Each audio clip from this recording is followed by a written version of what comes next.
گے. قاہرہ صاحب آپ سے آغاز کر لیتے ہیں کہ روایتی سیاست تھی پاکستان مسلم لیگ نون اور پاکستان پیپلز پارٹی کی 90 کی دہائی میں, بعد میں ماضی میں بھی چلتی رہی, لیکن ابھی تو وفاق میں آپ لوگ ایک ساتھ مل کے آپ کے ووٹوں سے حکومت قائم ہے. جو وفاق کی تلخیاں تھیں وہ گلگت بلتستان الیکشن میں نظر آئی. دیکھیے, ہم مخالف سیاسی جماعتیں ہیں. ہم نے ایک خاص بات کی بنیاد پہ یا ایک خاص سچویشن میں کہ کوئی ایک جماعت اکثریت کی حامل نہیں تھی, لہذا ایک گورنمنٹ فارم کی کولیشن کی. لیکن ہم بار بار آپ کو کہتے رہے اور کہہ رہے ہیں کہ ہم الگ الگ جماعتیں ہیں, الگ الگ قیادت ہے, الگ الگ نظریات ہیں. ہم ایک دوسرے کے خلاف الیکشن لڑے بھی تھے, آج بھی لڑ رہے ہیں, کل بھی لڑے.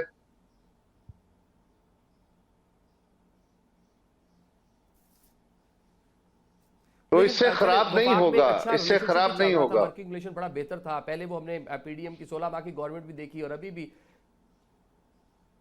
اس سے خراب نہیں ہوگا. اور مطلب آنے والا بجٹ یا 18ویں ترمیم, اس کو لے کر جو بہت سے گرجز تھے پاکستان پیپلز پارٹی کے, وہ دیکھیے بجٹ کے ایشوز پہ ہماری کمیٹی ان کے ساتھ ملی, کچھ ایشوز ایڈریس ہو گئے ہیں. بلاول صاحب آج اپنا آخری جلسہ کر کے ہوپ فلی کل تشریف لے آئیں گے, وہ بیٹھ کے چیزیں دیکھ لیں گے.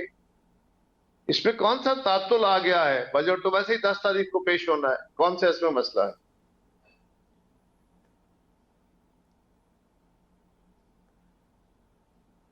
ٹھیک ہے. مطلب پھر یہ ایک جو روایتی سیاسی جملے ہوتے ہیں اب اس کو ایسے ہی لیں جس طرح پھر پاکستان تحریک انصاف بھی کہہ رہی ہے کہ فکس میچ ہے, اس میں مطلب کوئی زیادہ بات نہیں ہے. آپ نے ووٹر سپورٹر کو ذرا انرجیٹک کرنے دیکھیں, ہو سکتا ہے آپ کا خیال ہو کہ ہمیں ایک دوسرے کے خلاف بندوق اٹھا لینی چاہیے.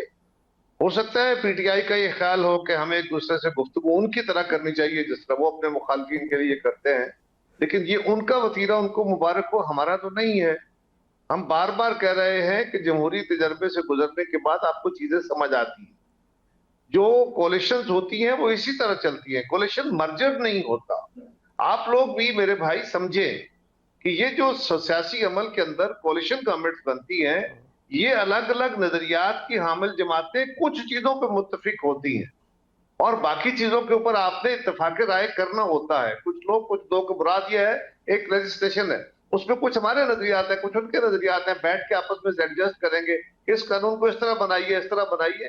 یہ نہیں ہوگا کہ کسی ایک جماعت کی ڈکٹیشن ہوگی, اور اختلاف رائے پہلے بھی ہوتا رہا, اسمبلی میں بھی ہوتا رہا, آئندہ بھی ہوتا رہے گا.